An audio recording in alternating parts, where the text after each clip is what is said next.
Hello everyone, আমি taro reader Priyanka দে। আজকে যে টপিকটা নিয়ে কথা বলছি সেটা হচ্ছে বশীকরণ। শয়তান মুভি এসেছে, মেবি তোমরা সবাই দেখেছো। শয়তান মুভি একটা মিষ্টি খাইয়ে দিয়ে তাকে বশীকরণ করে দেওয়া যায়, এটা ট্রু। বশীকরণ এভাবেও করা যায়, মিষ্টির উপর ক্রিয়া করে মন্ত্র বলে ফুক দিয়ে সেটা যদি কাউকে খাইয়ে দেওয়া হয় তার নামগোত্র দিয়ে কাজ হয়ে যাবে। বশীকরণ এভাবেও হয়। বশীকরণে প্রচুর ক্রিয়া আছে, তার মধ্যে এটাও একরকমের ক্রিয়া, অরিজিনালি দেখিয়েছে।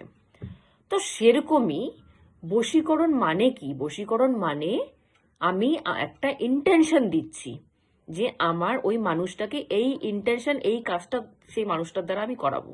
তো ইন্টেনশন দিচ্ছি, সেই ইন্টেনশনটা দিয়ে আমি জিনিসটা তাকে খাওয়াচ্ছি, তো সেটাই কাজ করে যাচ্ছে। এমন কিছু বড় হাইফাই ব্যাপার না বশীকরণ, ইন্টেনশনটা মেন পয়েন্ট। তো সেরকমই আমরা আজকালকার দিনে যার তার হাতে খাই, যার তার বাইরে যাচ্ছি, যার তার হাতে খেয়ে নিচ্ছি, কোনো বাজবিচার নেই। তো ঠাকুর প্রথম কথা বারংবার বলেছে যার তার হাতে তুমি খাবে না। তুমি যদি তোমাকে খাওয়ার কিছু খেতেও হয়, শুধু খাওয়ারের ব্যাপার না, ঠাকুর এটাও বলেছে তুমি যার তার হাতে গিফটও নেবে না। যে কেউ এসে তোমাকে গিফট দিয়ে দিল তুমি একসেপ্ট করে নিলে করবে না। তুমি যদি গিফট নিতেই হয়, যদি তার কারো হাতে খাবার খেতেই হয়, সেটা তুমি তোমার মা বাবা, হাজবেন্ড ওয়াইফ তাদের হাত দিয়ে নাও।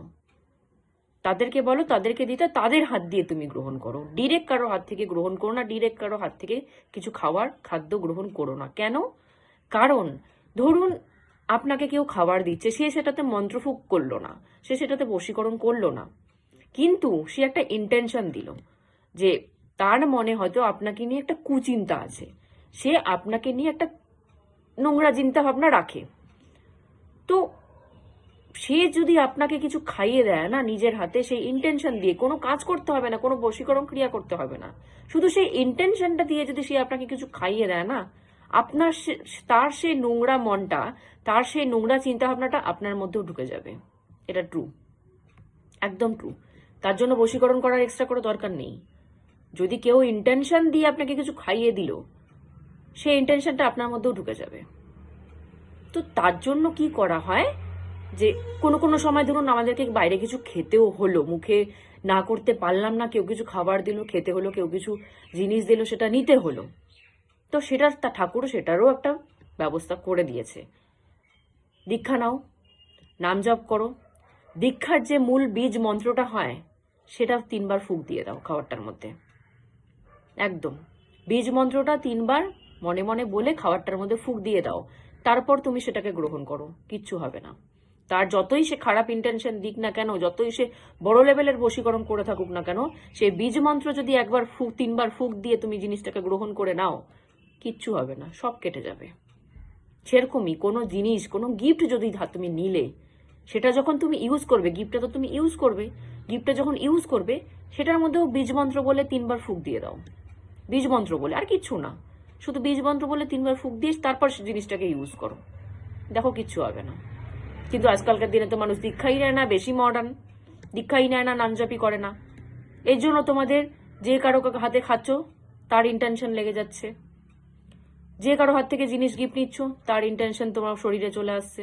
একদম ইজি প্রসেস, এটা এমন কোনো বড় প্রসেস না। কেউ একটা জিনিস খাইয়ে দিল, তার ইন্টেনশন চলে যাবে, তুমিও তার মতো নোংরা মেন্টালিটি ভাবতে থাকবা, নোংরা জিনিস নিয়ে ভাবতে থাকবা, সে যে নোংরা মেন্টালিটিটা তোমার জন্য রাখছে সেটা তার পূরণ হয়ে যাবে, স্বার্থ পূরণ হয়ে যাবে তার। তো এগুলোর থেকে বাঁচতে হয়, এগুলোর থেকে বাঁচতে গেলে কি হবে? দীক্ষার বীজ মন্ত্রের, আমি মনে করি না এই বীজ মন্ত্রের মতো ওষুধ কিছু আছে। এটা মহা ওষুধ। এটাকে কিরকম ওষুধ বলবো আমি নিজেও জানি না, সেরকম লেভেলের ওষুধ এটা, যেটাতে সব রোগ সেরে যায়, সব কিছু কেটে যায়, সব তন্ত্র কেটে যায়, সব রোগ সেরে যায়। তো এই ওষুধটা যদি আমরা ইউজ না করতে পারি না নিজেদের লাইফে, তাহলে খুব মুশকিল। প্রতিটা জায়গায় বিফল হতে হবে, প্রতিটা জায়গায় কেউ না কেউ এসে কিছু খাইয়ে দিবে, কারো নোংরা মেন্টালিটি চলে আসবে, প্রচুর লাইফে প্রবলেম ফেস করতে হবে। তার থেকে বেটার না দীক্ষা নিয়ে নাম জপটা করা। যখনই যেটাই ইউজ করবা, যেটাই খাবা, যেটাই ইউজ করবা, সেখানে 3 বার নাম মন্ত্র বলে দাও না, কিচ্ছু হবে না। আজকের মতো এখানেই স্টপ করছি। জয় গুরু।